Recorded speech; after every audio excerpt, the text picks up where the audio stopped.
We only make kick back or the big chair, so they know my mics that are so far behind, like, ride the devil, I go, see his house.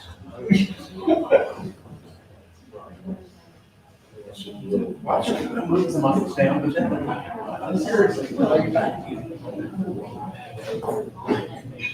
Right. Yeah, there you go. Yep. You will be. I'm on live on that. Yeah. Yeah. There you go.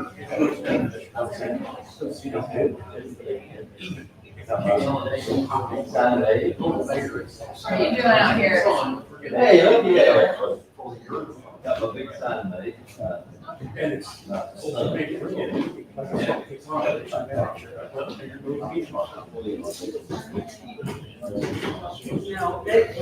actually, well, okay, so they got it down and actually have to send it as a request.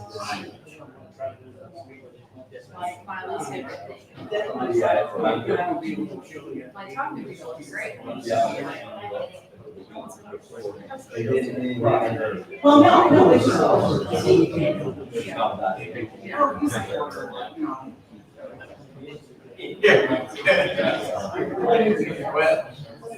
Sure, no, I mean, in this instance, they don't want you to see.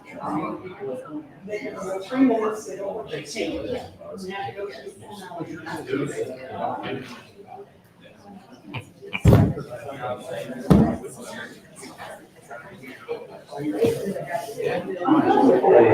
Well, the thing is, I've always said that.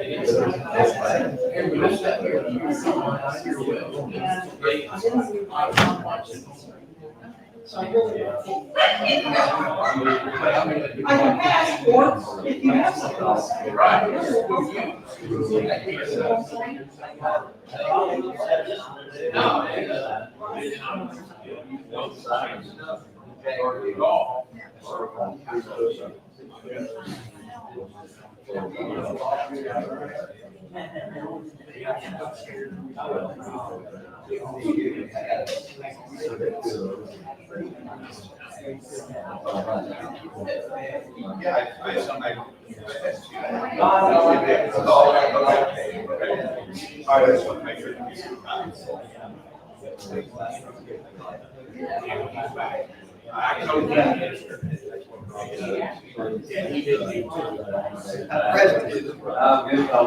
All right.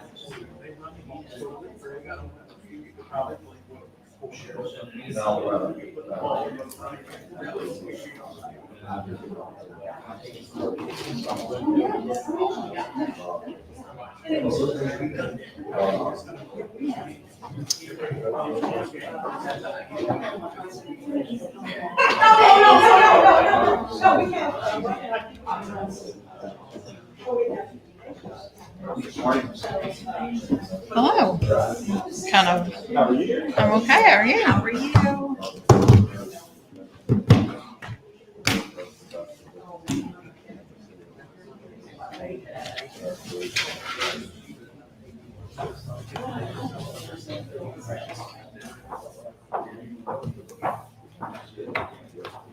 Having fun yet, Laura?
So we always. You go.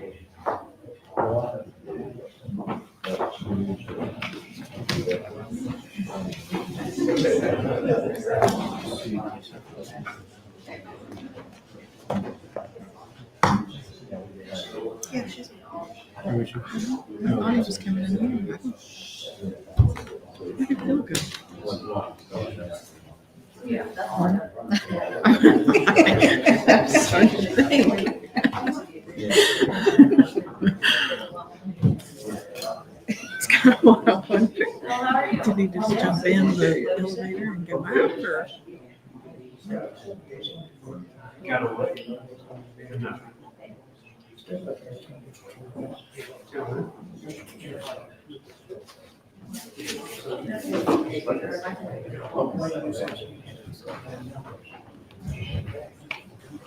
How are you?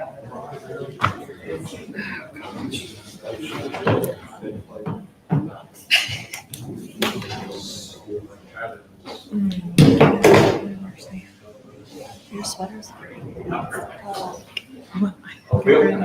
Hi, how are you, Preston? Good. Oh, yeah. Yeah. I'm like, come on. Yeah.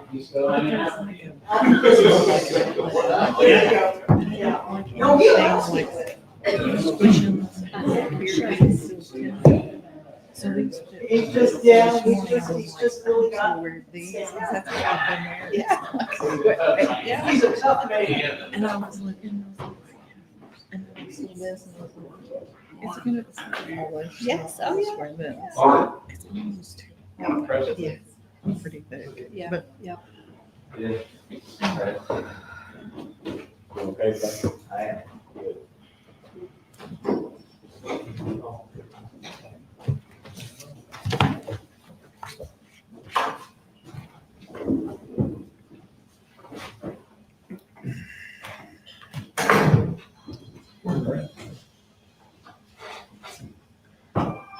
Ready? Yep. Everybody ready? Yeah. Okay, we'll call meeting to order. Everybody please stand and say the pledge. Have a prayer. Will. I pledge allegiance to the flag of the United States of America and to the republic for which it stands, one nation, under God, indivisible, with liberty and justice for all. Bow our heads, please. Most gracious Heavenly Father, we do thank you for being here, Heavenly Father. Thank you for the ones that come out to show interest, Heavenly Father. Father, let us go as we go into this commissioner's meeting, and we just go into it with open minds, what's best for the county. We just thank you in Jesus' name, and amen. Thank you. Thank you.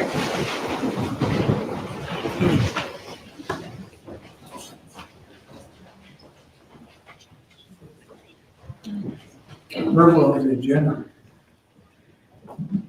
We'll make that motion. I think we ought to give the public more time to speak and everything, but that's my opinion, so therefore I'm not agreeing with it.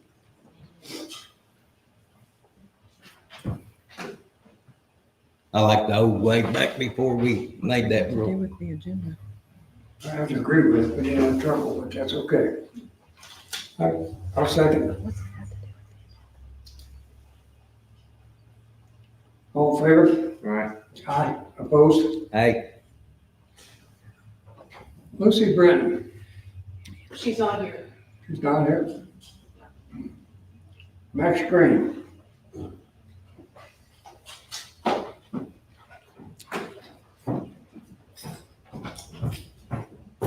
Morning, Max. What I have, I'd like to read the written objection that I got filed with that's required to be read before or during your hearing. The following is my written objection to the proposed subdivision ordinance that's scheduled for the second reading on November 4th, 2025 commissioner meeting as per Indiana code below as requested to be hearing during the second reading. IC 36-7-4-606.5 procedures for adopting initial or replacement zoning ordinance. Advisory planning. Advisory, the legislative body shall give notice under IC 514-1.55 of the intention to consider the proposed at the meeting. The notice and announcement must state, number 3, the written objections to the proposed filing with the clerk's office as the legislative body or with the county auditors at or before the hearing will be heard. Public hearing ordinance that was in the newspaper for the planning commission did not meet the state's requirements for the meeting notice. It did not comply with IC 514-1.5-5 public notice meeting. Archived copies of the live transmission described in subsection 1, each archived copy of the live transmission must provide access by links to the meeting. Section D, the governing body shall include the website for the live transmission and archived copies of the live transmission in the meeting notice. Failure to provide legal notice of why Judge Medlock ruled against the county last year when Doug Turner sued the county and won. Judge Medlock told the county that its ordinance had no standing. If you pass this ordinance, it will have the same result. The guaranteed loss in court for the county. This ordinance is being pushed forward to make up for years of not following the current legal existing ordinance. The new ordinance takes away the guarantee that you can transfer property to your kids and grandkids. I will also say that the current zoning ordinance has a proposed ordinance lacks in starting with IC 36-7-4-702 says the subdivision control ordinance must specify standard specifications, minimum width, depth, and lot area, public lays, width, grade curves, coordinates, and subdivision ways and paths, current and plan for public ways, and the existence of water, sewer, and other municipal services. All of these were addressed under the administrative requirements section of the existing ordinance, which that needs to be added into the new ordinance. While we're here, the ordinance needs to add that the division or subdivision of property will not allow to create a non-conforming use due to current existing or use current existing because of setback distance, even for ag setback distances. The reason for the document must be freestanding and the requirements of the standards of the subdivision control ordinance itself, not only because it is a state law, but because documents the highway department would use to refer to the Washington County Planning Resolution. Mr. Greene, your time is up today. Okay. 2022-01 or 2021-03, which were declared to have not legal effect in Judge Medlock in the Turner case, in which is the Mr. example Greene, of your which time the is up citizen today. gets the lawyer, the county loses. Mr. Greene, your time is up today. No, This is required under code to be heard before the meeting, because I haven't filed with the county. Is that not correct? You can have him read it, or you can have Lisa read it. Or you can have both. This is what I'm talking about. That's why I said I like the other way. Yeah, you like this first. Lisa's going to read. Okay, this document, that's fine. Lisa will read this before she reads the second reading. She's What? reading. Is Lisa going to read this before she has the second hearing? for the Read reading what? of the ordinance? Read what? What I have filed with the county, When did you file this? it was filed 2 days ago. 2 days ago. It has to be filed before the hearing or the meeting. Okay. And that's what it says in the law. It's been filed. It's been filed with the auditor's office. Okay. I can continue. Yeah, go ahead.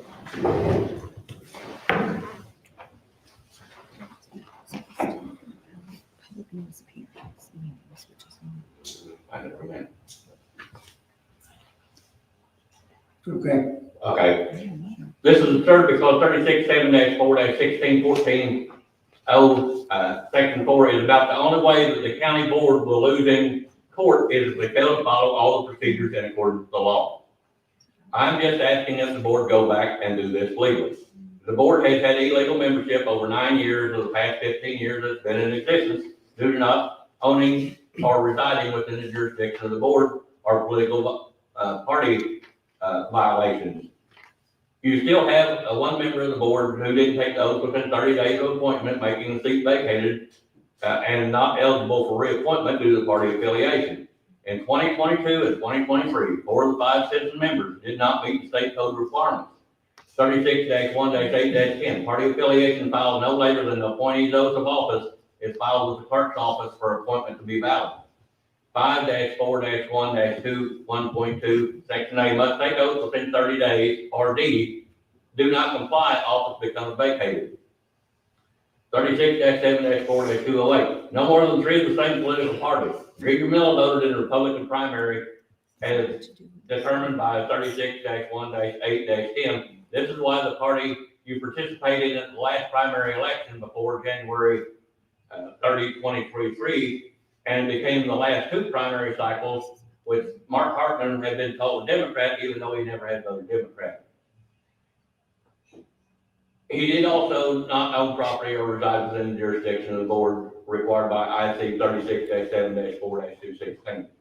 Earlier this spring in a commissioner meeting, the commissioner found out that the zoning board members had vacated their seats because of the 30 days by not being sworn in within the 30 days of the appointment. Lori Gilstrap is no longer eligible to be reappointed because of that. 36-7-4-905.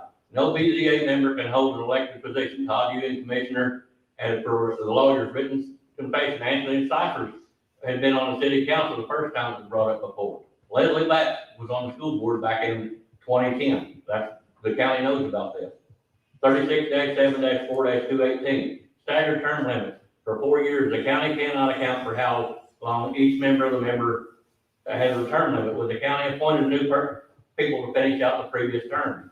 They did not keep track of where they were and the new board members was finished. This is important because in cases like Lori Gilstrap and the previous board members who changed their party affiliation, was no longer eligible for reappointments. 36-1-8-10 party affiliation. The surveyor has not been following the current law, which states an exempt division of only 2 splits from a property on the books before May 1st, 2011. Currently, the surveyor has given her okay for the Mahoney property to be auctioned off in 6 parcels without coming before the zoning board as required because it wasn't exempt to meet the current ordinance.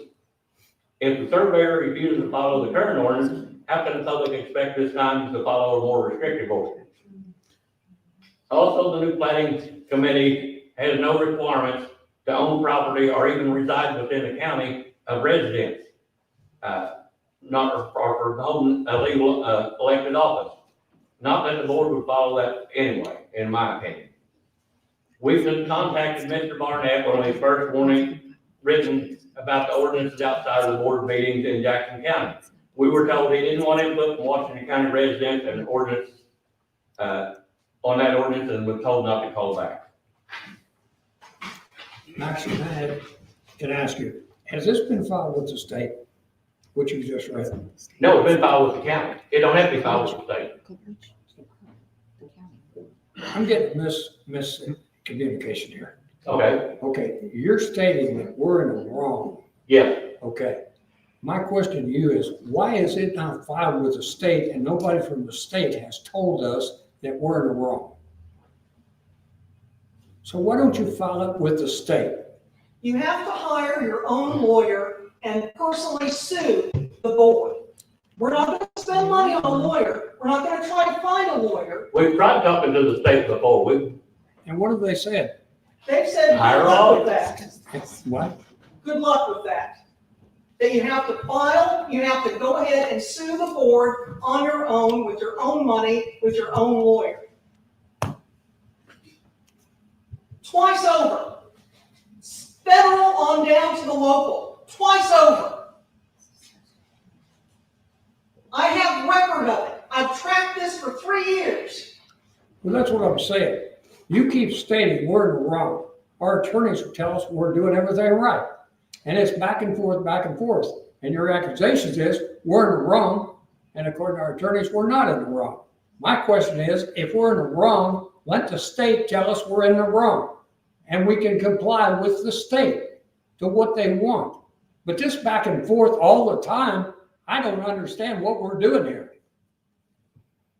I mean, that's my question. You've stated all the way through that we don't do it on the screen and we don't do it. But according to the state, we don't have to do, I mean, we're doing it the way we're supposed to do it. But This is according what to you the all the state time, says. we're not in the wrong. Phil, this is what the state law says.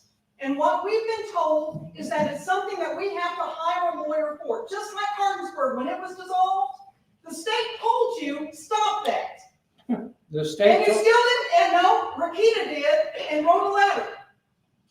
They still had to get a lawyer to sue you to have Hoskins reinstated. This is a similar situation where we can't get you people off of our backs, and you can't do it legally.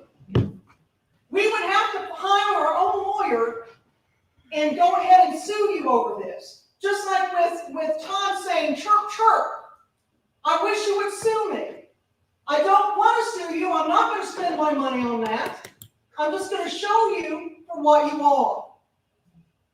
That's what I do. what are we getting? Well, let's find out. Let's find out. I'm going to go ahead and send off emails. Oh, I appreciate you going through all that. I know how much time it took. It took me a while to look up the administrative part of the thing, and I did find out that administrative part is illegal. It's against state and federal statutes. Look it up, Todd. You can giggle all the hell you want. I've done my investigations on it. I called local counties and stuff. One got busted on it already and had to redo it because it made their whole plant, once you pass something and it's illegal, then the whole thing's kicked out. My suggestion is to send it back and get it done right. Start taking time to look stuff up. Okay, thank you, Max. Thank you, Max. Robert Greene? I'm just, no, I'm too angry. No, I've already yelled at you already. Thank you, Mama. Michael Hoskins. Michelle. Hmm? Michelle. Michelle Hoskins, I'm sorry. Sorry about that. I've never done this before. I was just curious how, because they keep talking about zoning, but they don't say where exactly it's gonna be or who's gonna be affected by it. And then I was told it was gonna maybe affect where I live in Canton. So I just wanted to know more about it. Who's your next? You need to come to a plan commission meeting. This ordinance we're passing today is just the subdivision ordinance only. Okay. Wait. But that's what they said. They were making Canton one of those areas for subdivision. Who's they said? That's just what I heard online. That's the problem. Huh? This is the problem. Yeah, but the This thing is the they don't problem. have a map. I mean, there's no map to look at. Okay, to it's see where you're- all of Washington County, Oh, the whole entire county. with Oh, wow. the exception of the city of Salem or towns that have their own ordinances. All right. Yes. Then So- why don't, okay, just hear Okay. me out for a second. Then why don't you, do you know where you're gonna put the subdivision? And then just lay the laws on that new subdivision. We have hundreds of subdivisions, Okay. undeveloped No, subdivisions. You don't have to be in a hurry. Yeah, I think I can answer some of this. Today, we're wanting to pass a subdivision thing. A lot of people get confused when they think subdivision, they think hundreds of houses going in one location. This not only controls that, but it controls how you split your ground up. It controls your rights, you as an individual. How many acres do you own by chance? 6. 6. So it would control you if you ever wanted to split that up to a degree. So me and my wife going down the road the other day, she asked me why I'm getting so tore up of it. And I said, because there's certain stipulations in the subdivision control ordinance that affects me directly. Like there's one thing that you can't have no more than 3 parcels per easement. Okay, it controls stuff like that. Well, I guess what I was getting So, at, but is they were this saying, one don't like, I wouldn't be able to, like, because I got 2 kids and I'm gonna give it to them. So I don't want, why should they have to fight here just to, They don't, you can do that. okay. You can do Up that. to so many That's why, times. but they don't really give you any information in the paper. They The don't paper, say they exactly don't. what they're planning or what the end game is. I So missed it's that. kind of like, I mean, no, that's it's, okay. I feel like that you're just passing a law and then it's kind of like you guys can do whatever to anybody. It's to protect people. All right, Why don't you go to the next planning and zoning meeting? okay, We'll get you a copy of the ordinance. How's all that? right, thank you. Thank you.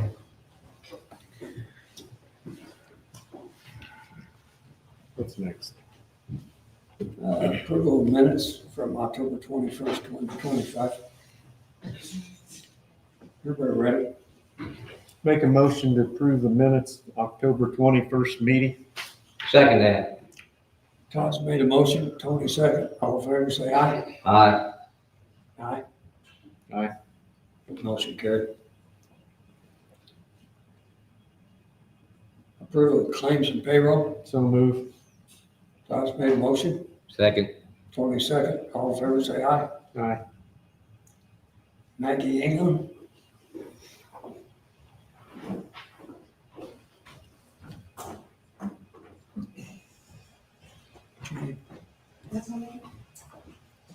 You changed it, haven't you? I did change my last name. Congratulations. Thank you, Maggie. How are you?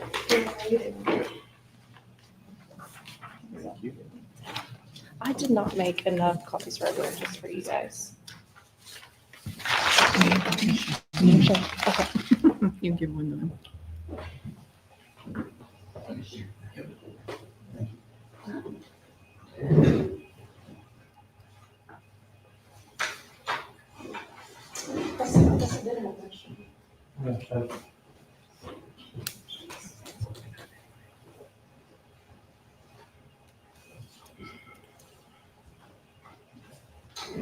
Ready for me to start? Okay. Yeah. So I'm just coming to talk to you about filling a board reappointment. Dr. Hedrick, who was on our board, retired as of the end of this year. He was on for 39 years. So we're just needing to replace him. One sheet I gave you has the Indiana code, and it just talks about who can be on our board and that you guys are the voting board member for our positions. And then I had to bring you a list of 5 names, which I gave that to on our list, and then I also gave you who our current board members are and when their terms expire. So none of these 5 have been contacted. That's just left up to you guys to call whoever you guys choose, and then when you guys vote and have the approval on them. And then, of course, our party has to be a split party. But like I said, none of these 5 know that they kind of, our board pick their names for you guys to call. Okay. They will know. They will know, yep.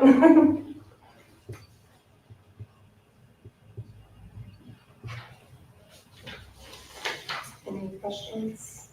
I know you guys won't vote today, so I know I'll have to come back. So you want an answer by the next meeting? It'd be nice, especially for the end of, like, if you can do it before the end of the year, so we can have our board member for January board meeting. Okay. So we have enough. Okay. Any questions? Nope. No, thank you. You're welcome. Thank you. Maggie.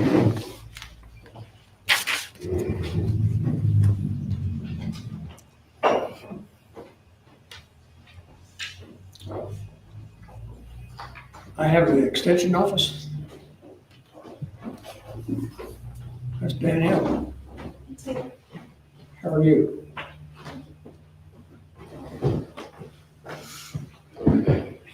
Thank you. Oh, no, sorry. Are you talking today? I'm not talking to She don't talk at all. I can't hear her. Danielle. Yeah. Well, we'll tell her to scream. You don't, I don't know, she's embarrassed or what. you don't want me to talk. It's just my voice. Put your mic up. I know, it's just my voice. It doesn't work on microphones, even at the fair. This When is I your, get on a microphone, it doesn't work. this is Sometimes it just stops working. this is your quarter. Yeah. Get your money's worth. So, hi everybody, I'm Danielle Walker. I'm the Ag and Natural Resources Educator for Purdue Extension here in the county. And this is Taylor Chastain. She's the 4-H educator. And then I'm Sonia Mitchell. She's the Health and Human Sciences educator. She's not able to be here today because she's on maternity. Oh my gosh. Medical leave. Oh wow. She would be very upset if she had to say that. On a medical leave. She'll be very soon. But typically each year we come to a county council meeting and a commissioner meeting after we have our annual meeting to just share our annual report, which is what Taylor handed out to you today, and just do a little highlight of what we've been doing, and thank you guys for all that you do to support us throughout the year.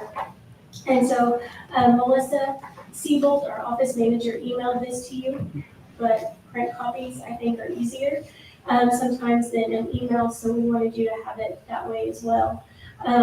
One thing I wanted to specifically highlight is our barn club creation workshops that we started last year. It's highlighted in the report, but it was an opportunity for all 3 educators to work together. Sometimes we get very specific, like I do this, Taylor does this, Sonia does that, and it was an opportunity for us to come together to do a program for both youth and adults. And during the workshop, each participant created a barn quilt, which I think most people are familiar with here in southern Indiana. They were able to create a 2x2 barn quilt that represented something that was important to them.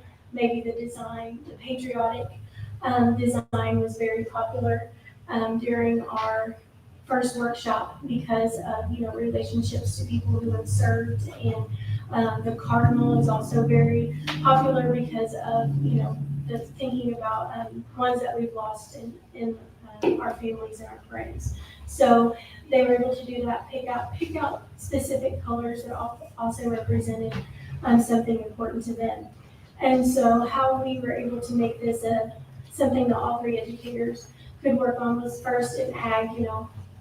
We're very, very proud of our agriculture heritage here in Washington County, and barn quilts go right along with that. And we were able to talk about why barn quilts are significant and how they have been used to represent different things throughout the years. And then Taylor with the youth, and she's the most creative one of our group. And so she was able to, put some of that artistic art theory, geometry kind of stuff into the program. And then Sonia, with her mental health background, we were able to incorporate that as well. So we had 21 participate in the first one. We have 20 that are participating in the one that starts next week.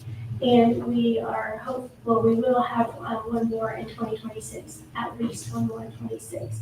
And we've been able to do this for free because of a generous grant through the Indiana Arts Commission. So we received that. So we will do at least 3 workshops total. And you might not have seen the second one advertised, and that's because we had more people than we could host on the wait list. And we've got about half the next class already on the wait list. So I think it shows how important it is. And we have mothers and daughters, dads and daughters, best friends, all of those things, building community and introducing Purdue Extension. So there are people there that we have never worked with before that has opened opportunities for them to come back for other programs. So I wanted to highlight that. In addition to the annual report, Taylor handed out a calendar. That is the calendar that all 4-H volunteers receive during our annual meeting. So we want them to make sure they have all of their 4-H events on a calendar, so we give them one so they can do that. We wanted you to have one. And then there was a sticker for the We're on This Road Together campaign, which is also in here, and I've run out of time, but I appreciate if you take a minute and look at that. And there's a QR code to fill out a survey. So that's all I had. If you have any questions for us, we're glad to do that. But thank you guys, and thank you, Todd, for attending. Yes. You've always done a great job, and you're a real benefit to the county and our youth especially. And someday they'll be here and go from there. But we do commend you on what you do.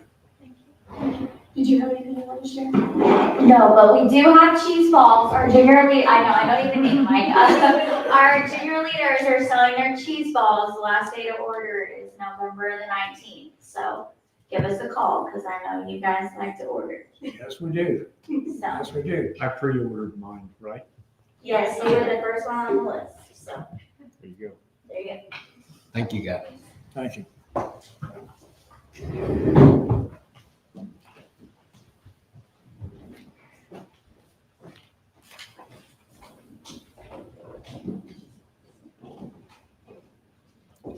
Memorandum of Understanding, Orchard County Farmers and Merchants.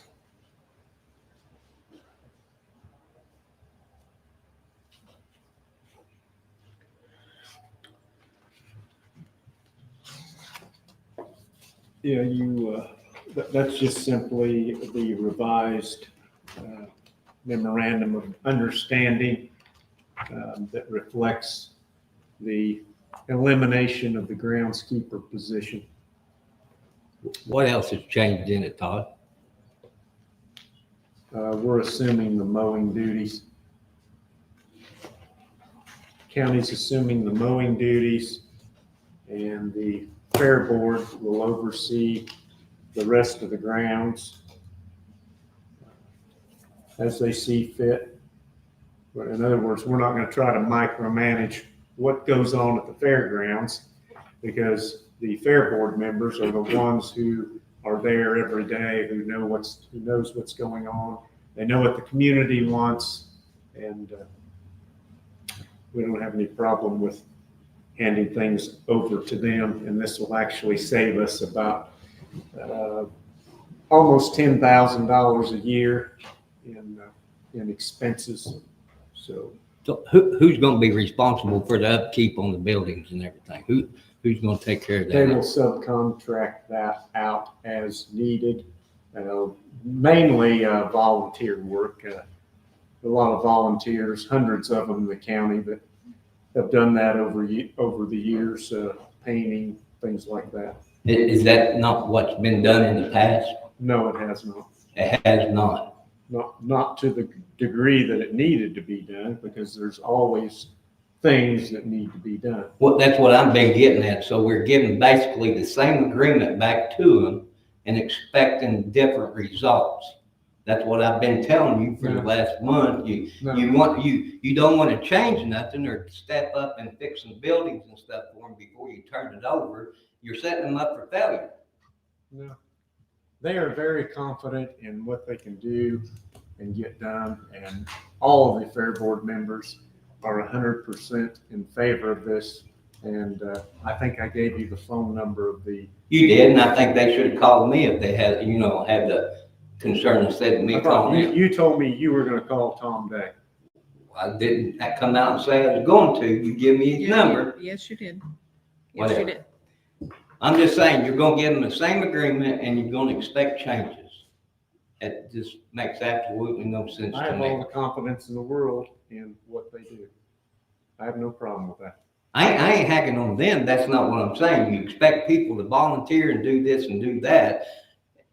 That don't always work that way. People's got They've lives been and doing stuff. it for 100 years. But then you're the first one to sit anywhere and start complaining on how the fairgrounds has got run down.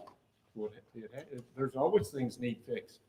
They need. I'm just saying, you not changing things. You're keeping it the same, but you're expecting changes and expect to see stuff. You're not changing nothing. Tony, every phase of this county normally has a board. That board is responsible to make sure that department runs. Like you're on workforce development, right? Yes. And you sit on that board. Yes. Okay, and that to do, and I haven't got a report from you of what you're actually doing. I haven't, but I got a letter the other day saying that nobody representative had been from Worcester County. You want to see my emails from them? Yeah. You want to see them? I'll show them to you. Yeah. So don't start that crap with me. No, I'm not You starting held that. me up on that from the get-go because I asked you to call them and tell them that we switched. and you never done it. Me and the Harrison County rep had to get together and do it. So, And I'm in question about it. well, I'll show you, I've been in contact, in the last 2 weeks, I've been in contact with them probably 4 or 5 times. With workforce? Yes, Where we at? Tony Watterson. Where we, yeah, I know. Yeah, they're trying to, Are they gonna put another satellite up there or not? a satellite up where? We had a satellite at one time. What happened? Are they gonna put one up there They're or more not? worried about the redistricting right now than anything.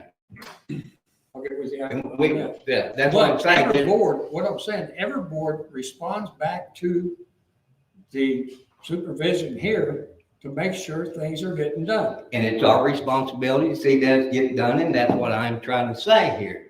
You give them the same agreement, let's help them out so they don't fail. That's all I'm saying. You think I'm against them, I'm not against them. No. I want to see them succeed. I want that fairground when somebody from another community show up to say, oh, look at this, look what they've done. Be proud of it. And we're setting them up for failure because we're not giving them no more help. What are we going to do to help them? We are giving them $20,000 over and above. No, this is 2025. You see what I'm saying? Where's that get us? Phil, you always complain about how much things have gone up. That's what I'm saying. Let's get a comprehensive plan to help them. Have you read the agreement? You said it's not changed. Yeah, I read some of it. I didn't read it You all. need to read all of it. You know, I read the old one from front to back, and you said it hadn't changed none other than you took out the groundskeeper position. I'm just saying, you want to set them up for failure, that's on you. It ain't going to be on me. I'm not worried about failing because it's run in a good manner.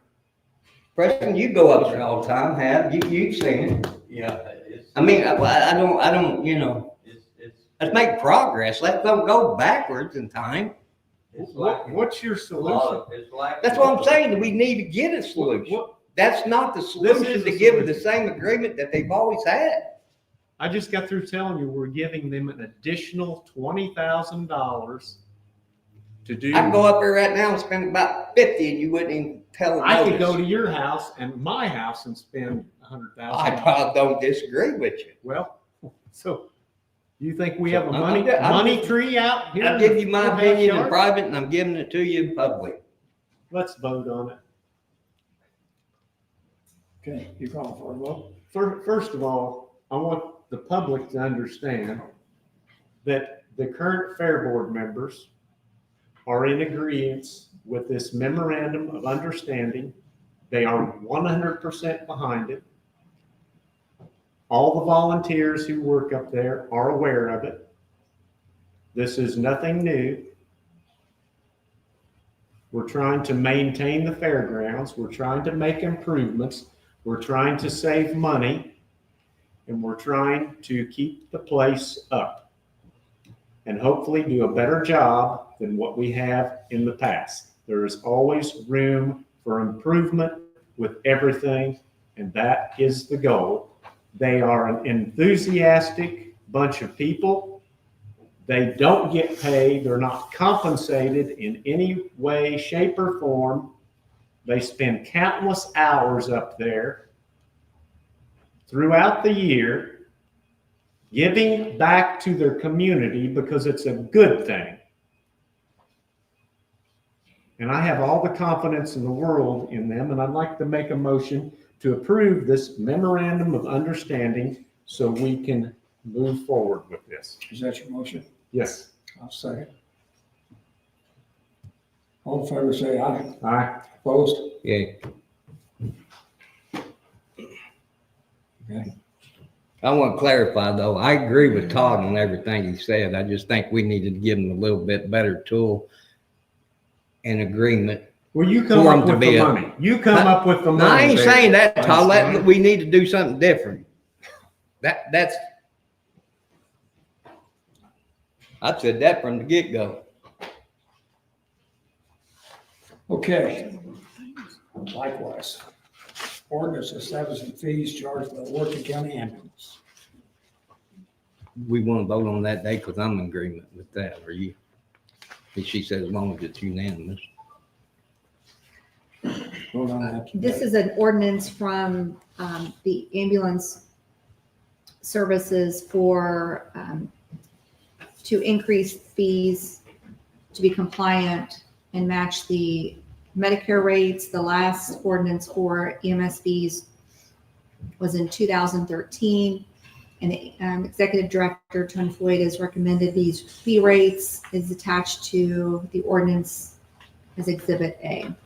And again, this would be in line with the proposed increase to match 400% of Medicare rates. You look them over. I mean, we talked about it previously and looked it over and.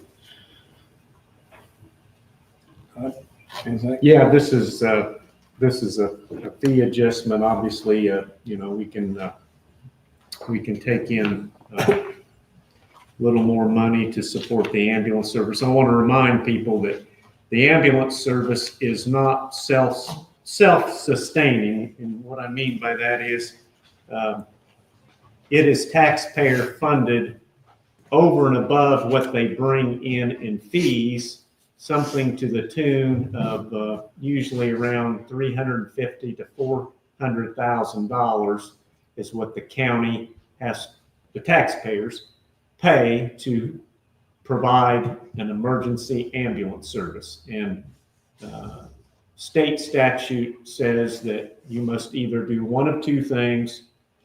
You must provide 911 service in every county in Indiana. You can either subcontract it out or you can provide your own service. Our people are doing a very good job. We do have, like every other employer, we do have at times turnover problems, people jumping from job to job, but we've got a good group of people out there right now. And this is a minor price adjustment that it's not very dramatic. But we haven't had a price adjustment in over 12 years. So it's not something we want to do, but we're forced to. Tony, would you make a motion? Yeah, we're just keeping up with the times basically on this. Yes, I make a motion to accept the resolution. Second. Tony's made a motion, Todd second. All in favor, say aye. Aye. Aye. Motion carried.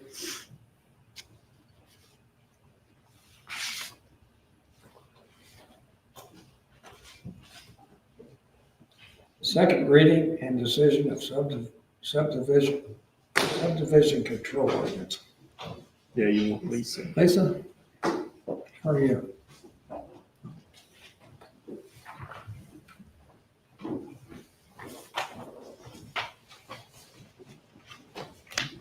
How are you this morning? I'm well, yourself. Getting better. Good to see you. Getting better.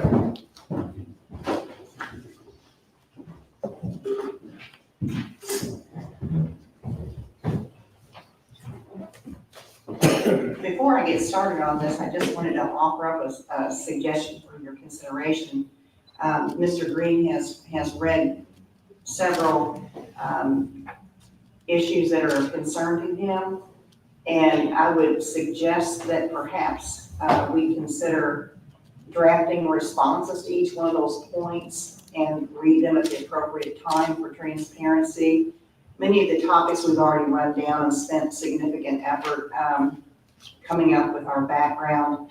Some we have not, but it may be helpful to everyone to hear the research we have done on many of these topics in some public forum that's appropriate. Sounds good. Is that subject to do that before voting or after? Well, because his summary was so very broad and touched on topics well beyond the subdivision ordinance, I don't think that it's appropriate to address all of those things before a second reading, just at the appropriate time if the commissioners feel like there's value in that. I'm just suggesting it for your consideration. Well, I think we want to do the right thing. And me personally, I would. And I'm not stepping on their toes. I have to say I agree with somewhat of what they've said. But when you 11-5-7-1145, you lost me on my numbers. And I didn't get all that. So I do need to research what he said. And at the same token, I'll have to go back and track down the actual numbers that what he did quote. But on the other token, we're not here to set up anything. We're not here to take nothing away. But it's basically the protection of the citizens of the county itself is why this is being done, not to take it away. And that, to me, would make sense of what you've stated. We do need to do some research. Are you saying prior to passing it? I'd like to talk to Lisa more with the definition of what you've actually said. Okay, so is the suggestion to defer the second reading until? Absolutely not. That'd be my suggestion. Look, we've been working on this for years. A very prominent gentleman in the community who 15 years ago sat on the BZA, wrote a lot of our planning zoning ordinances for the county, Mr. Adam DeFore, came out publicly and stated, this is a good document. Now, he and I don't agree on everything, but we darn sure agree on that. This is very badly needed because there are situations in this county that are travesties. People building homes or garages on property that they thought was theirs, and come to find out that half their $85,000 elaborate 3-car garage, half of it was sitting on their neighbor. Now, I'm not making these things up. There are dozens and dozens and dozens of cases in this county where there are things like this going on because we don't have something like a 17-page document, which is what we're proposing. And I'm going to say again, most counties, subdivision control ordinances are a minimum of 25, 30, 40, some of them hundreds of pages. This is not overreach. This is not taking away anyone's freedoms. It is simply there to correct some wrongs that should have been done 20, 30 years ago. This has not been revised for going on 15 years. But you're talking about one problem we got, but you're creating others by doing this. Absolutely not. You are, and I've done pointed them out to you directly, Todd. Yeah. And on my personal property, I already got an easement that goes back through my land. There is already 3 parcels on that easement. Now, say 10 years down the road, or even tomorrow after this passes, I will not be able to give my grandkids or my kids a piece of property on that easement. It's right there in writing. It's right there in writing, is it not, Lisa? You can. Then I'd have to go to it. You can do it, but you have to have an access road. And let me tell you I got one, but it says, it clearly states in there, you cannot have no more than 3 parcels per easement in 2 places in there. It says it in 2 places. Yeah. Well, you have to have an access road. Let me tell you why you need an easement is an access road. Let me tell you why you need an access road. We have more private roads in this county than probably any other county in the state of Indiana. You can ask any surveyor, you can ask anybody that would know. This is a health problem. We don't know road names because the roads are private drives. They meander way back, some of them a mile long. How are you going to get an ambulance back here when somebody needs an ambulance? What if someone's not, they can't find the addresses? Well, maybe we'll buy that ATV that the ambulance crew's been after them. There you go. All right.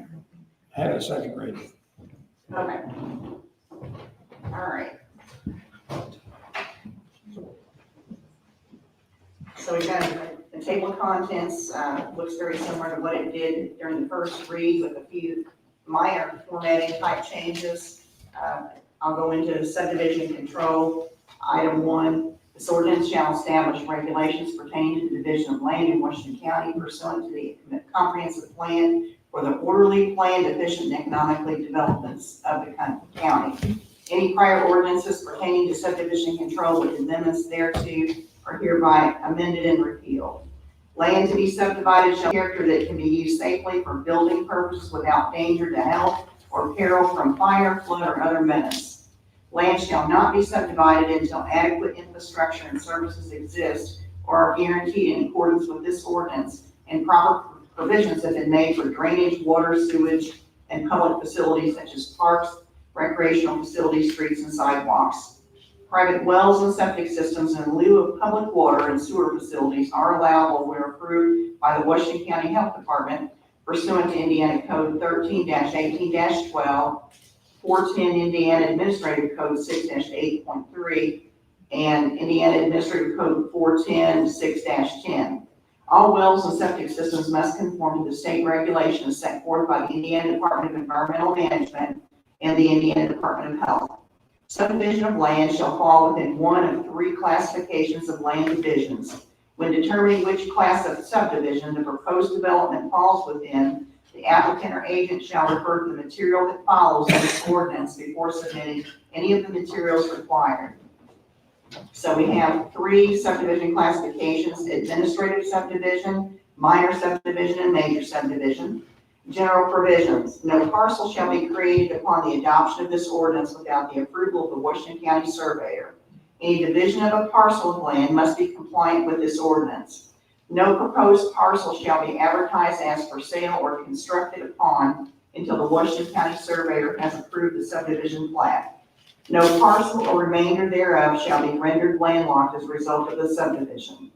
Residential structures to be erected on a parcel created prior to the passage of this ordinance that do not meet the prescribed minimum shall be deemed legal non-conforming and may be issued a building permit with proof of the recorded deed and approval from the Washington County Health Department unless connection to a municipal sewage system is available. Preparation of subdivision plats. All subdivision of land shall be accompanied by a plat approved by a professional land surveyor licensed in accordance with the laws of the state of Indiana. All surveys and plats shall be in accordance with Indiana Administrative Code 865, 1-12, 1 through 12, and any amendments thereto. All plats shall be no larger than 24 inches by 36 inches. Subdivision authority. The Washington County Commissioner shall adopt the subdivision control ordinance and any amendments thereto. The Washington County Commissioner shall accept appropriate performance guarantees and maintenance guarantees and shall take such actions as necessary to enforce the terms of those guarantees pursuant to Indiana Code 36-7-4-709. The Washington County Commissioner shall accept dedications of rights of way or public improvements on behalf of Washington County. In accordance with Indiana Code 36-7-4-701B, after the subdivision control ordinance is adopted and a certified copy of the ordinance has been filed with the Washington County Recorder, the Plan Commission has exclusive control over the approval of all plats and replats involving land covered by the subdivision control ordinance, subject to subsections C and F of Indiana Code 36-7-4-701.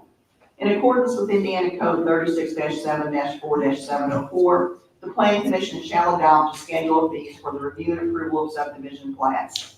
In accordance with Indiana Code 36-7-4-705 and Indiana Code 36-7-4-707, the Planning Commission shall establish procedures for holding hearings and for maintaining accurate records of its proceedings.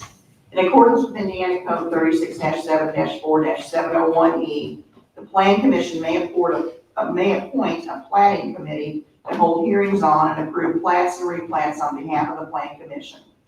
The Planning Committee is authorized to grant primary approval without notice or hearing of a minor subdivision that complies in all respects with the standards of this ordinance, subject to the right to appeal to the Planning Commission. The Planning Committee shall keep accurate records of its proceedings and shall operate in accordance with the Planning Commission's rules of procedure.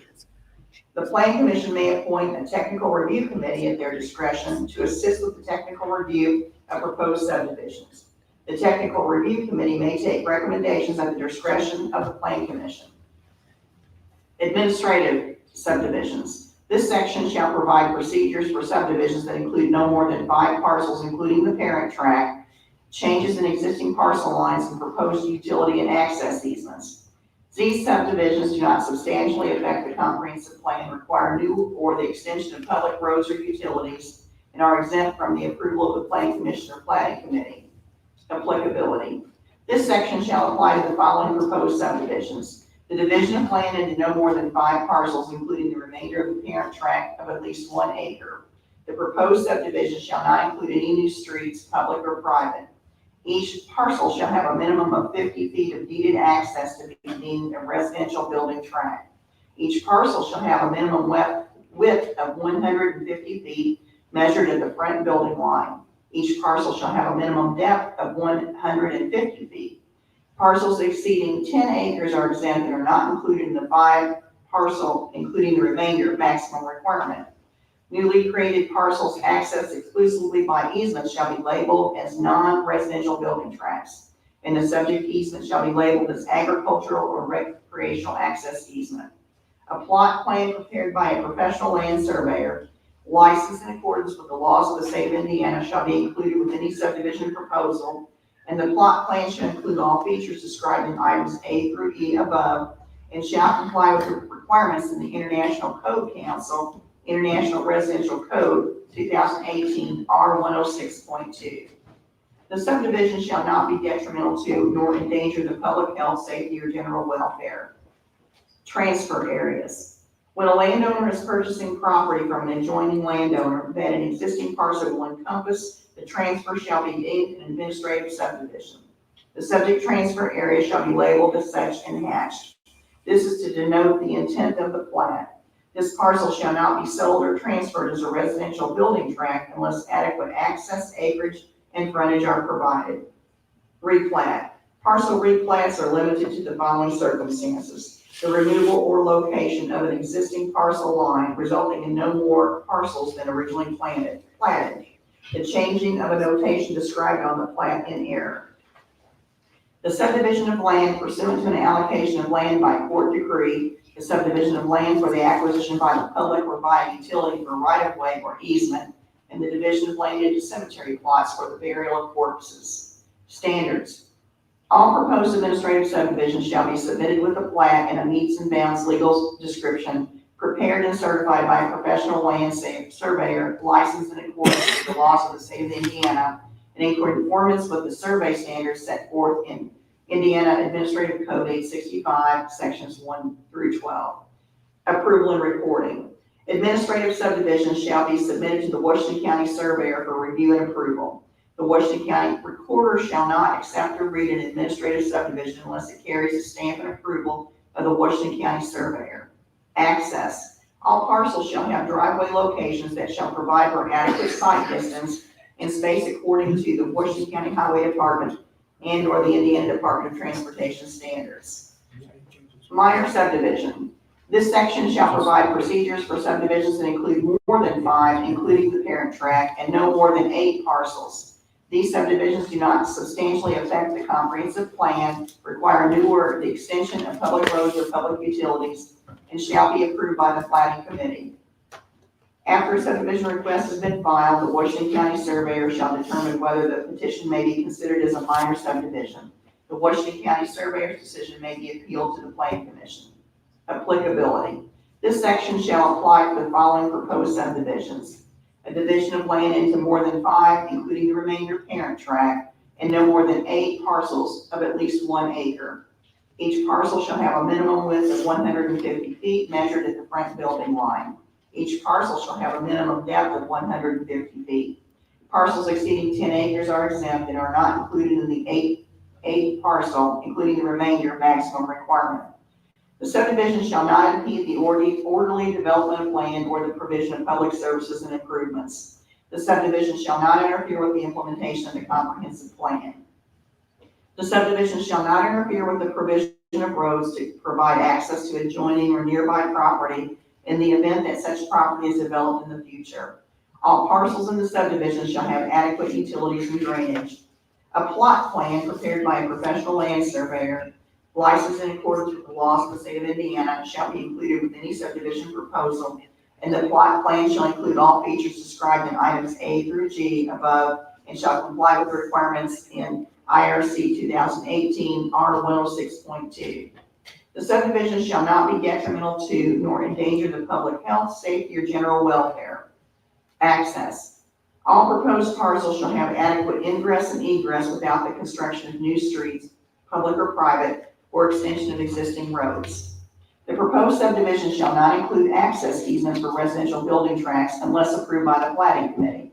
The planning committee shall not approve residential access easements unless all other options have been exhausted, and the planning committee determines that it can be used safely for building purposes without danger to health or peril from fire, flood, or other menace, and adequate infrastructure exists. All access easements shall be a minimum of 50 feet wide. For all common access easements, a written maintenance agreement shall be submitted and reported with all landowners who have a shared interest in the proposed easement. In no case shall more than 3 parcels be accessed by an access easement. All parcels shall have driveway locations that provide for adequate site distance and spaced according to the Washington County Highway Department and/or the Indiana Department of Transportation standards. Finally, an application for approval of a minor subdivision shall be filed with the Washington County Surveyor. Review process. The Plan Commission hereby establishes a planning committee to review and decide petitions for minor subdivisions. The planning committee process is as follows. Approval. The planning committee shall approve the proposed minor subdivision in accordance with the provisions of this ordinance. Review. The planning committee shall review the proposed plat for compliance with this ordinance. Action. The planning committee action shall be by a majority vote. Notice. The planning committee may approve without public notice and hearing. Appeal. Any person aggrieved by a decision of the planning committee may file a notice of appeal with the Washington County Building Commissioner within 10 days of the decision. The Plan Commission shall hear and decide such appeals in accordance with Indiana Code 36-7-4-918.1 through 918.6. Certification. The Planning Committee Chairman and Secretary shall be authorized to sign the primary approval certificate of the proposed plat. Approval. Primary approval. All applications for primary approval of a minor subdivision shall be submitted with the following. Primary plat. An original plat prepared by a professional land surveyor licensed in accordance with the laws of the state of Indiana in accordance with the following standards. Legal descriptions. Parcel numbers, dimensions, and size and acreage or square feet. Boundary lines of any special flood hazard area should be appropriately labeled if applicable. Any existing or proposed easements, including but not limited to access, drainage, and utility, any public right-of-way. This ordinance requires all applicable certificates or notations. Final approval. After all conditions of primary approval have been met, the applicant may request final approval. If the planning committee has no amendments and primary approval is granted, final approval may be granted immediately at the discretion of the planning committee. Length of approval. Primary approval shall be valid for 1 calendar year unless the planning committee grants an extension. If the plat is not recorded within 1 year of final approval, the final approval shall be null and void. Filing fee. Minor subdivision applications shall be accompanied by the required filing fee as established by the Plan Commission. Recording. The approved plat must be recorded with the Washington County Recorder within 1 year or the plat shall be null and void. We're a little over half through. Major subdivisions. This section shall provide procedures for subdivisions that do not meet the requirements set forth in the administrative and minor subdivision sections and or require the extension of roads, utilities, or other infrastructure elements. Major subdivisions require a public hearing as well as primary and secondary approval in accordance with the procedures set forth in the Plan Commission's Rule of Procedure. Applicability. This section shall apply to all major subdivisions. Each parcel shall be a minimum of 1 acre. Each parcel shall have a minimum width of 150 feet measured at the front building line. Each parcel shall have a minimum depth of 150 feet. The subdivision shall not impede the orderly development of land or the provision of public services and improvements. The subdivision shall not interfere with the implementation of the comprehensive plan. The subdivision shall not interfere with the provision of roads to provide access to adjoining or nearby property in the event that such property is developed in the future. All parcels in the subdivision shall have adequate utilities and drainage. A plot plan prepared by a professional land surveyor licensed in accordance with the laws of the state of Indiana shall be included with any subdivision proposal, and the plot plan shall include all features described in items A through G above and shall comply with the requirements in IRC 2018 R 106.2. The subdivision shall not be detrimental to nor endanger the public health, safety, or general welfare. Streets and access. All proposed parcels shall have adequate ingress and egress to new or existing roads. The proposed subdivision shall not include access easements for residential building tracts unless approved by the Plan Commission. The Plan Commission shall not approve residential access easements unless all other options have been exhausted, and the Plan Commission determines that it can be used safely for building purposes without danger to health or peril from fire, flood, or other menace, and adequate infrastructure exists. All access easements shall be a minimum of 50 feet wide. No more than 3 parcels shall be accessed by one access easement. For all common access easements, a written maintenance agreement shall be submitted and recorded with all landowners who have a shared interest in the proposed easement. All parcels shall have driveway locations that provide for adequate site distance and space according to the Washington County Highway Department and/or the Indiana Department of Transportation standards. All streets shall include street signage according to the current edition of the Manual on Uniform Traffic Control Devices for Streets and Highways, as published by the U.S. Department of Transportation. Federal Highway Administration, where the proposed street will have less than 400 AADT and shall be classified as a local street, the signage may follow the requirements for low volume roads in the manual. Street name signs shall be placed at all street intersections. Local subdivision streets may use a 4-inch minimum letter height, but street name signs along collector roads or rural roads must follow the MUTCD standards with a 6-inch minimum height. Utility and drainage easements. Easement locations and widths must be coordinated with utility companies to ensure the needs of each utility are met. Easements must maintain a minimum width of 10 feet when located adjacent and parallel to the street right-of-way. When easements are not along streets, a minimum width of 16 feet shall be provided. When located along parcel lines, the easement may be half on each side of the parcel line. Filing process and approval procedures. An application for approval of a major subdivision shall be filed with the Washington County Building Commissioner. The following review process shall be followed when considering a major subdivision. Conceptual plan review procedure. Upon the filing of an application, the applicant shall be placed on the Plan Commission agenda for consideration at their next regularly scheduled meeting. Prior to the Plan Commission meeting, the Washington County Building Commissioner shall review the conceptual plan. The Plan Commission shall review the proposed conceptual plan at a public meeting. The Washington County Building Commissioner will present comments on the proposed subdivision at this time. The Plan Commission will discuss the proposed subdivision and guide the applicant as to the suitability and feasibility of the proposed design and layout. The Plan Commission shall, by motion duly made and seconded, approve, deny, or continue the conceptual plan. The Plan Commission shall provide a written record to the applicant of the discussion within 30 days after the meeting at which the proposed conceptual plan was discussed.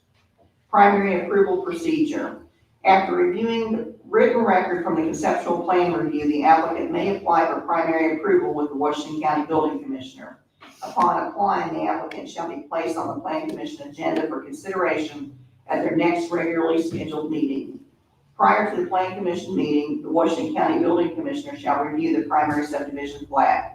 The Plan Commission and its representatives, at its discretion, may visit the proposed site during the review process in accordance with Indiana's open door law. The Plan Commission shall review the proposed primary subdivision plat at a public hearing. Public notice shall be published in accordance with Indiana Code 5-3-1 and sent in compliance with the Plan Commission's rules of procedure in accordance with Indiana Code 5-3-1-2B and Indiana Code 36-7-4-604. The applicant shall present to the Plan Commission at the public hearing and the Plan Commission shall make a decision regarding the application. The Plan Commission shall make findings of fact in compliance with the subdivision application. The Plan Commission shall, by motion duly made and seconded, approve, deny, or continue an application. If the Plan Commission denies the application, it shall provide written findings that set forth the reasoning, and the Washington County Building Commissioner shall sign the decision and provide the applicant with a copy within 30 days after the public hearing. If the Plan Commission grants primary approval, 2 Plan Commission officers, the chairman and secretary, shall sign the primary approval certificate. Secondary approval procedure. After the conditions of the primary approval have been met, the applicant may apply for secondary approval with the Washington County Building Commissioner. The Washington County Building Commissioner shall review the second subdivision plat to determine if it is compliant with the primary approval conditions. If the second subdivision plat varies from the primary approval and conditions, the subdivision will not receive secondary approval. Deviation from the primary approval must be submitted and approved by the Planning Commission. Subdivisions, including public improvements or dedication of right-of-way, shall require acceptance by the Washington County Commissioners and must be installed in accordance with the approved plans. Guarantees of performance shall be required as specified in this ordinance. Upon secondary approval by the Washington County Building Commissioner, acceptance of the Washington County Commissioners and submittal of all guarantees of performance, the Washington County Building Commissioner shall sign the proposed plat as approved. The secondary subdivision plat must be recorded with the Washington County Recorder within 1 year of secondary approval, or the plat shall be null and void. Conceptual plan review. Before filing a major subdivision, applicants are required to present a conceptual plan for the proposed subdivision to the Plan Commission for approval. In order to assist the applicant in preparing an acceptable major subdivision proposal, the Plan Commission shall review and discuss the conceptual plan with the applicant and or his or her representatives. The purpose of this discussion is to enable the applicant to receive guidance from the Plan Commission as to the suitability of the land for the development proposed and as to the pattern of development the Plan Commission considers to be in the best interest of the county. Accurate surveys and detailed engineering data are not required nor recommended at this stage in the subdivision process. Required conceptual plan materials. All applications for conceptual plan review shall be accompanied by the materials listed in this section. A north arrow and date, approximate site boundary of proposed subdivision, existing zone and classification if applicable, existing county or state roads that will serve the proposed subdivision, general soil classifications and drainage patterns, existing features of the site including streams, ponds, floodplains, wooded areas or structures, all existing easements and proposed utilities that will be serving the proposed subdivision, proposed street layout, proposed parcel layout, proposed areas designated for open space or common areas, proposed stormwater retention or detention areas, proposed subdivision name. Applicants shall verify with the Washington County Surveyor the proposed name of the subdivision does not exist. Plan Commission approval. Conceptual plan approval shall be valid for a period of 1 calendar year from approval. If the applicant fails to apply for primary approval within 1 calendar year, the subject conceptual plan approval shall be null and void. Prior to guiding the applicant, the Plan Commission shall consider the following: subdivision location and layout in relationship to all existing features and topography, traffic patterns and circulation, drainage on site in relationship to adjoining properties, utilities including sewage disposal, water, electricity, and other utilities, how the proposed subdivision aligns with the comprehensive plan. Primary review and approval. Upon approval of the conceptual plan, the applicant may request primary approval within 1 calendar year. Filing fee. Major subdivision applications shall be accompanied by the required filing fee as established by the Plan Commission. Required primary approval materials. All applications for primary review shall be accompanied by the materials listed in this section. Parcel numbers, dimensions, and size in acres or square feet. Existing and platted streets intersecting or within the proposed subdivision boundary. Existing property lines, including interior lines yet to be vacated, identification of what's to be vacated, and current recorded deeds. Boundary lines of any special flood hazard area should be appropriately labeled if applicable. Any existing or proposed easements, including but not limited to access, drainage, utility, etc. Any public rights of ways. All applicable certificates or notations required by this ordinance. Topographic contours at vertical intervals of 5 feet are shown on a separate page but on the same scale as the original plat. Location and size of all existing or proposed permanent features including but not limited to streets, sanitary sewer lines, drainage structures, bodies of water, railroads, walking and bicycle trails, transmission lines, water mains, culverts, utility lines, hydrants, drainage features, sidewalks, street lights, etc. All streets must meet the required specifications of the Washington County Highway Department. The applicant shall provide documentation from the Washington County Highway Superintendent verifying that all proposed roads and right-of-way meets the specifications required. Delineation of any future subdivision phases if applicable. Preliminary erosion control plan, preliminary sewage disposal plan, preliminary drainage plan and report. Preliminary plans for improvements to existing county roads if applicable. Restrictions and covenants for the proposed subdivision if applicable. Preliminary plan for all improvements or systems that are to be owned and maintained by the property owners in the subdivision, including the establishment and plan for financing subject improvements. Length of primary approval. Primary approval shall be valid for 1 calendar year unless the Plan Commission grants an extension. If secondary approval is not granted within 1 calendar year of primary approval, the primary approval shall be null and void. Secondary approval. After all conditions of primary approval have been met, the applicant may request secondary approval. Filing fee. Major subdivision applications shall be accompanied by the required filing fee as established by the Plan Commission. Required secondary approval materials. All applications for secondary approval shall be accompanied by the materials listed in this section. Secondary plat. Original drawings prepared by a professional land surveyor licensed in accordance with the laws of the state of Indiana, in accordance with the standards set forth in this ordinance, and 6 copies showing all information listed above with computed parcel dimensions and sizes in accordance with the Plan Commission's approval. Final improvement plan. Final improvement plan detailing all improvements to be installed as approved by the Plan Commission. Supporting documentation. Documentation showing that all conditions of primary approval have been met. Performance guarantee. A subdivision plat shall only be recorded after a subdivision improvement agreement is accepted by the Washington County Commissioners and secondary approval granted. Secondary approval shall not be granted until the Washington County Commissioners have either accepted for perpetual maintenance required public improvements.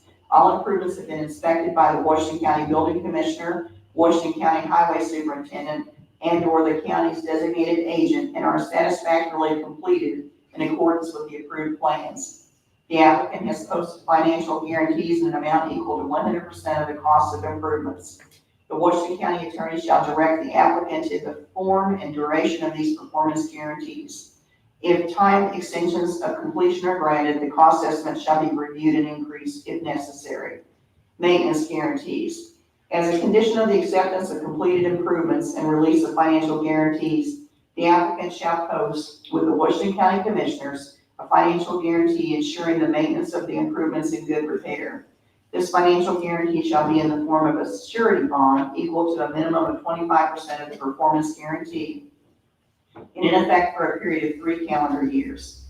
Release of financial guarantees. Financial guarantees shall not be released until the applicant has completed all public improvements and provided as-built drawings for the completed development bearing the signature and seal of an Indiana licensed professional civil engineer.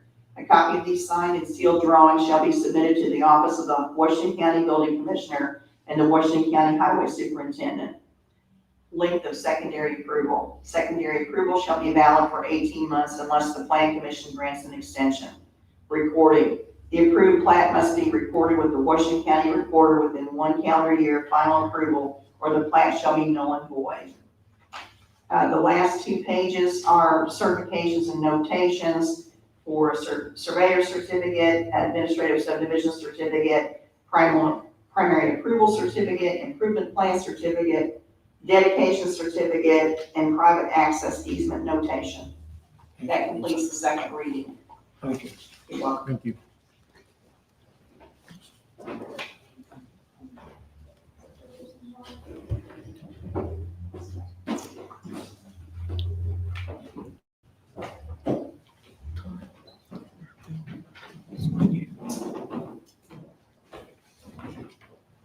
You want to read this?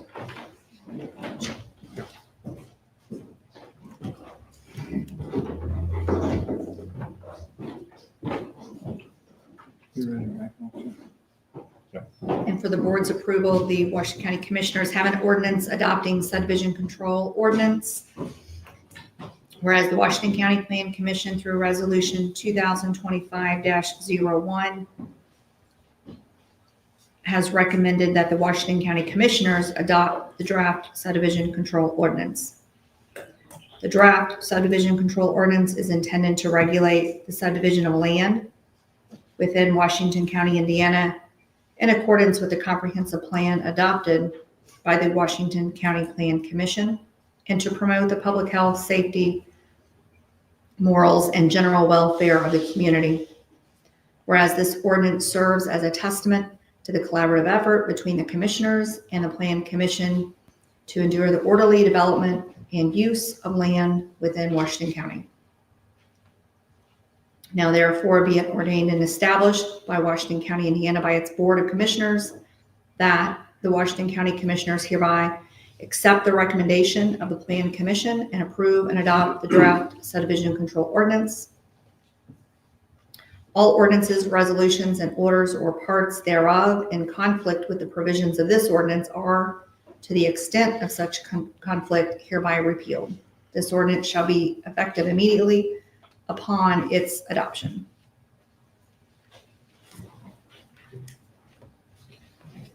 I make a motion to approve the subdivision ordinance. I'll second that. I think it's need to discuss some.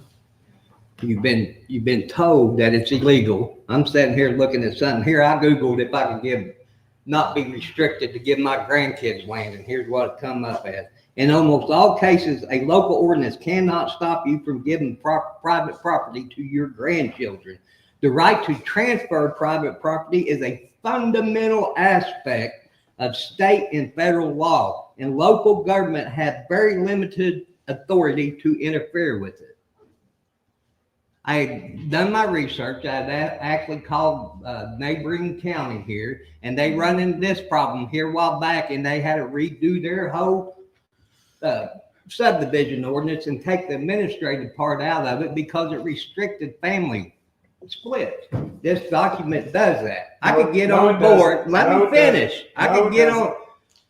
Todd, I'm sure Rhonda had her. Huh? You're wrong. Prove me wrong. I just proved you wrong. We have a vote on the floor. No, when you make a motion, you discuss it. You had your attorney for your zoning board suggesting that this be looked into. She was insinuating without coming because she's scared to go against your stinking ass. Laugh all you want. That's what gets us in trouble because you want to ram everything through before the proper procedures are taken. I doubt there's hardly anybody in this room that will argue with me on that point.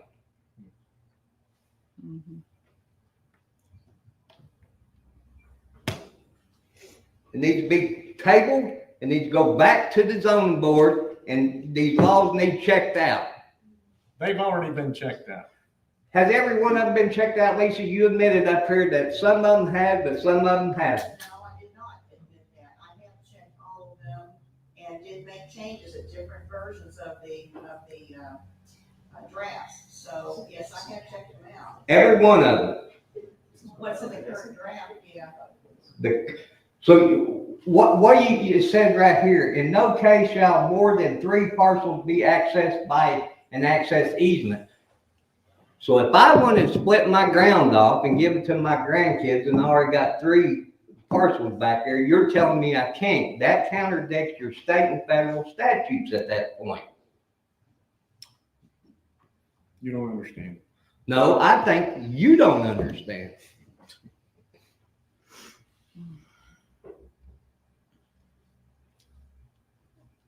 Lisa? Which one's right? Pardon me? Which one's right? Which one's right? Or which person or what? Well, which person? Well. I don't want to say it If we're not. gonna give a legal, But I talked. please go up front so we can report it No. officially. I talked to Adam before, yesterday afternoon, personally, and he said he was in agreement with it. And I've heard some stuff here today, but then when it come down to it, you basically have read it. Do you see that this document is ready to be voted on? It is now, it can be amended if we find that things need to be clarified. It's a living document, and you all know the process for amending an ordinance. But it is, I think it's operational, and as we use it, if it's approved, we may come up with ways to tweak it to make it more understandable, or apply to certain situations. My point being too is that y'all said on the zoning board, and that's fine, but some of these situations don't apply to nobody. And me reading it right off the bat, there's a couple of them that does apply to me and my plans down the road that you all would overlook, not even think to look at it, that particular thing. So I did. And Todd, you admitted to me the other day, you didn't fully understand it. And I'd say, Rob, I did not. Yes, you did, because you texted me Connor Barnett's number and said, well, I don't understand, you'll have to talk to him. I did not say I. Well, I'm sure Rhonda's got it recorded, her recording stuff is up there. It's at the end of the last meeting. I was trying to get out the door. Well, that may have been what you was doing, maybe you shouldn't be doing that. And then I simply said, if you want a more definitive explanation, you should call the man who wrote it. He wrote it. You did say call the man who wrote it, but that ain't what you said leading up to that. Okay, whatever you say. I did call another county and this and that, and they explained it. And then they had to redo theirs just for this very reason, so. Okay, we've got a motion on the floor. We've got a second on the floor. We've had discussion.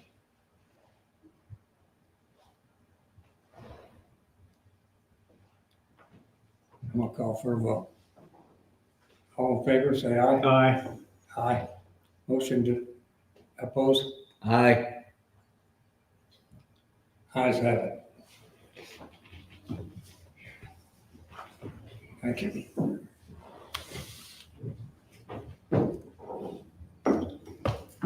Managed service agreement for the Fairgrounds IT. Yes, Board, this is a service agreement between Dynamic Camera Solutions LLC in Washington County for Dynamic Camera Solutions to provide IT managed services, including network and system monitoring, cybersecurity and patch management, help desk support, and vendor and license management. This is a one-year contract renewable for successive one-year terms. If the parties agree, the fees are $150 per month with a one-time a year payment of $1,000.95 for the week of the fair for guaranteed on-site IT support that week.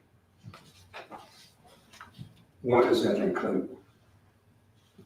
I mean, just a person itself or anything involved or what? For the fair week or the year term? I guess the whole thing. So the services as outlined in this agreement is that Dynamic Camera Solutions provides IT services, including network and system monitoring, cybersecurity and patch management, help desk support, and vendor and license management. Any equipment or anything like that? Equipment is not included. It's to be purchased separately. They've already purchased the equipment the Fair Board has, and in fact, there's already 6 new cameras installed up there, in addition to the, how many you got up there now, Brent? 8? 9. 9. Yeah. Okay. So we need a motion to accept this contract. I'll make that motion. I'll second it.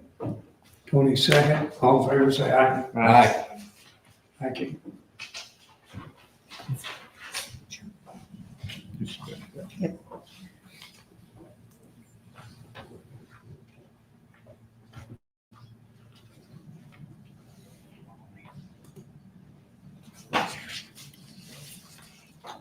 Yeah, I think Paul said. Rick Boyles. I don't have anything to that. Nothing? April? Nothing, thank you. Thank you anyway, Rick. Kyra? No. Tony? Yep. So, I guess we got a loan now for the highway garage, right? Do what? A loan was taken out for the highway garage, correct? That's right. A $2 million loan for the highway garage was taken out, correct? Yeah. And that money got put in a money market account, correct? I think so. Okay. Why don't we see that come across the docket to accept the bills to be paid out of it? It's a BOT. We took a $2 million loan out. Do we not have all invoices paid, so forth, on the BOT? Mm-hmm. And the money's drawn out of that account. Right. As was needed, Right. okay? But all the other bills prior to that got approved by us at the board meeting here. Because our attorney told us that they did not have to come through as Well, you keep looking at him. claims. I ain't looking at nobody. I'm looking at you. Yeah, go ahead. All right. So listen, I'm listening. what'd she say? She said the attorney basically said that's the way it needed to be done. That's what Uncle B said. Okay. I'm asking, that's why I'm And asking. that's what Uncle B said. Because when I originally asked about the loan, you denied it even had been done at that point. It So I has- started digging. Now, wait a minute. No. Wait a minute. All that, He Let her never talk. once you told asked a you question. that there was not a loan. That has never been said. If you would open your ears and pay attention, you would know this from the get-go, that this was what was planned all along. The council has known about it since the beginning.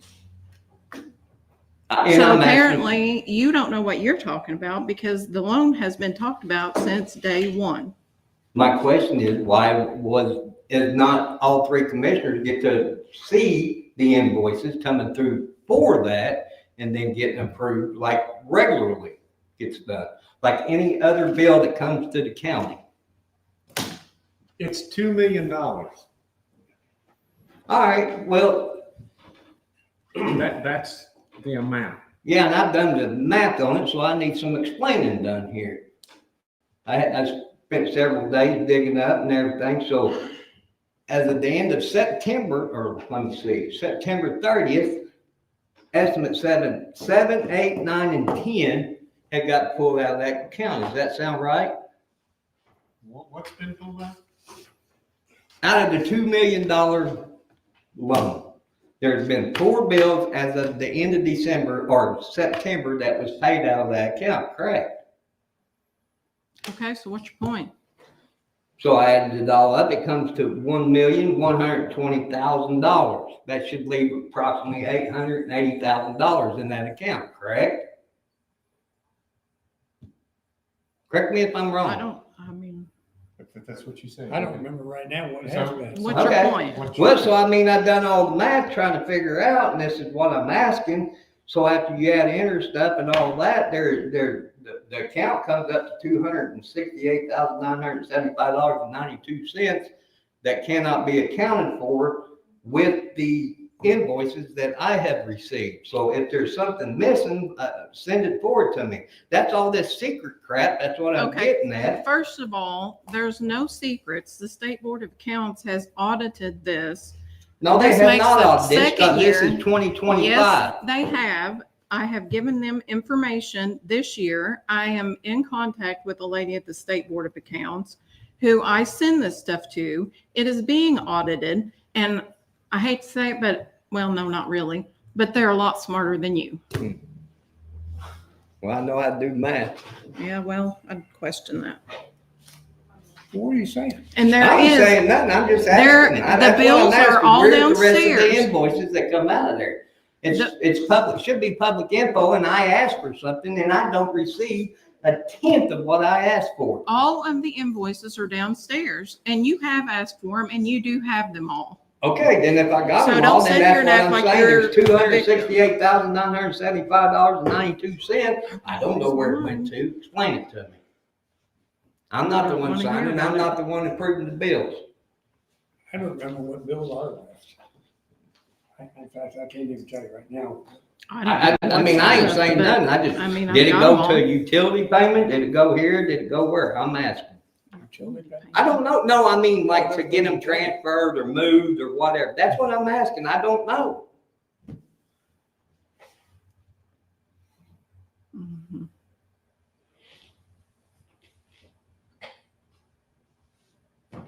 Maybe you ought to go downstairs, everybody at once, and find out where the money's at. Yeah, go down to the auditor's office. All you Go gotta do is down come there. down there. They're right there in All a go down folder. there Right now. Just go on down and ask the girl down there to give me the papers. Well, I got emails showing what came out, so I mean, you know, I can only trust that, that's what I'm saying. All right, enough of that, I just thought I'd ask. You're welcome to go down there and get any papers you want to get. But I can't tell you off the top of my head what's down there, and what's been, and what hasn't. But everything runs through the bank and everything's approved before it is run. Well, I request on my requesting on emails, and I know what I got.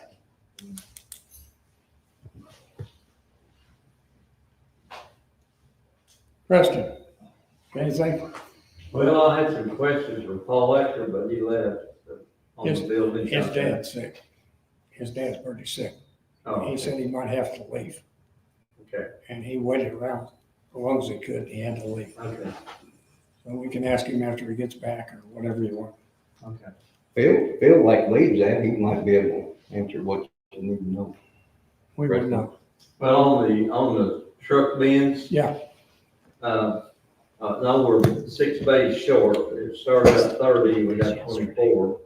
And, the sprinkler system, the state says, anything over 5,000 feet that you have to have a dry sprinkler system. And it's 11,000 feet. So I'm just questioning that. I'm going to let Paul answer that. And then, where the money went on the 6 bays short. The only thing I was told at one point, if we run over through the 30 bay, at the 30 bay, there's where the discrepancy come in. So it was 6 bays short of that. It was gonna be an open truck garage. Yeah. And we didn't want to put doors on it and have to afford a heating system. And between the door expense, we started this project out, and it was figured for us at the time through Brad Isaacs, had come to us with the drawings with Graber at 5.3 is what it come up to with the ground and doing that. Well, then the council refused to go with 5.3, they wanted 4.8. So at 4.8, we had to start cutting back to stay within that 4.8. That's where the problem comes in, to get it down. My question's always been, you had the money for the 5.3 without raising taxes.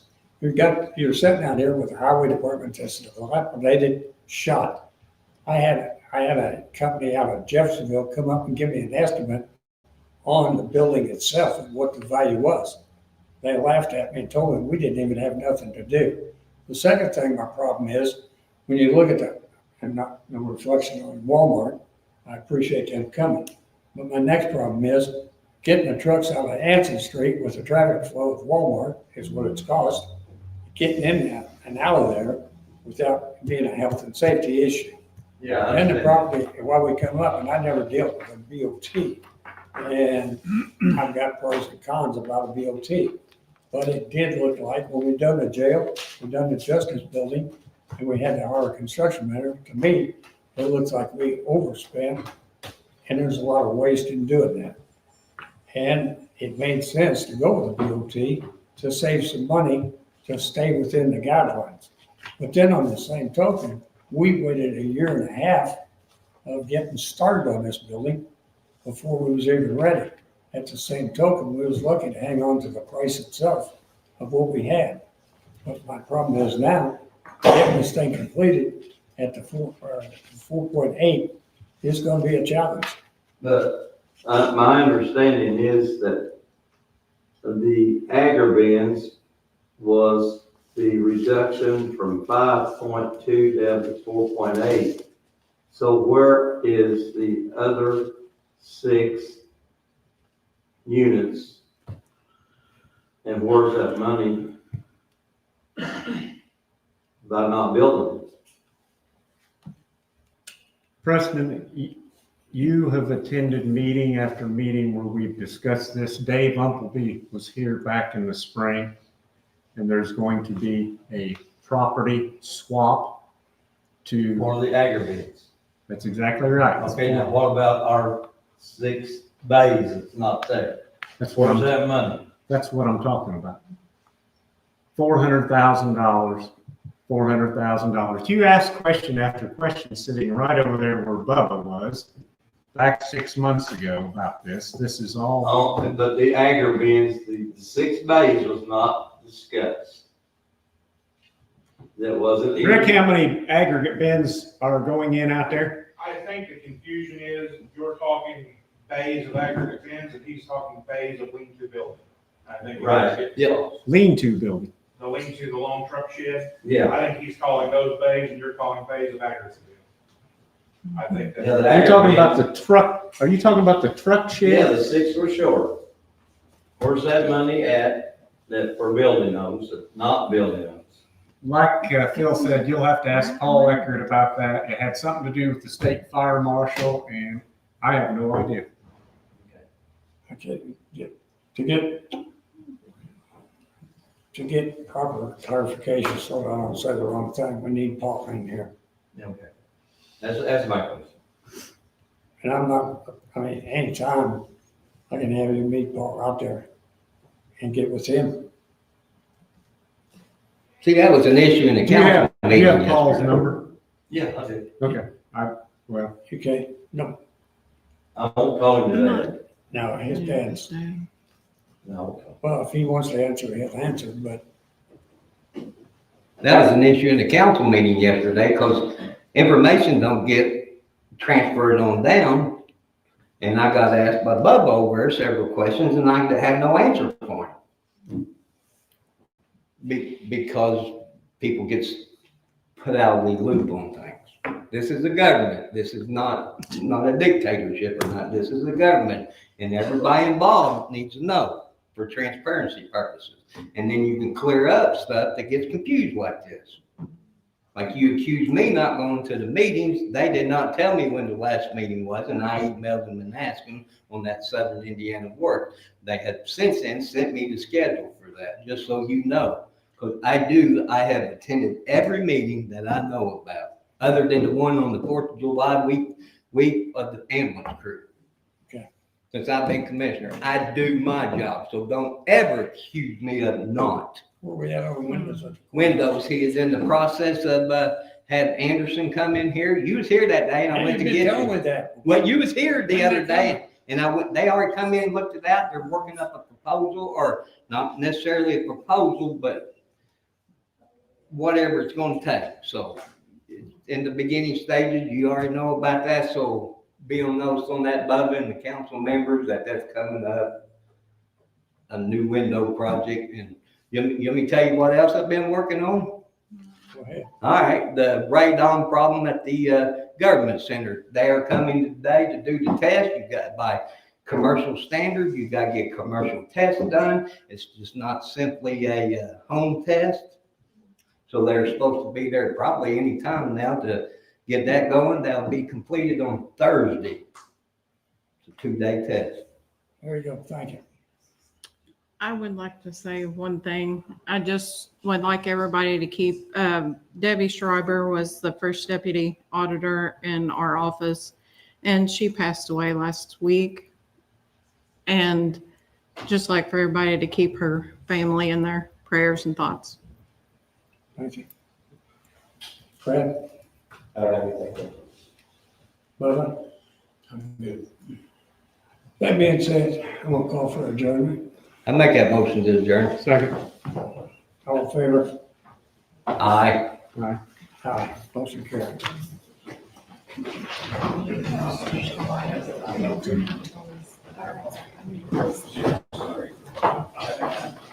Signature. Here goes some.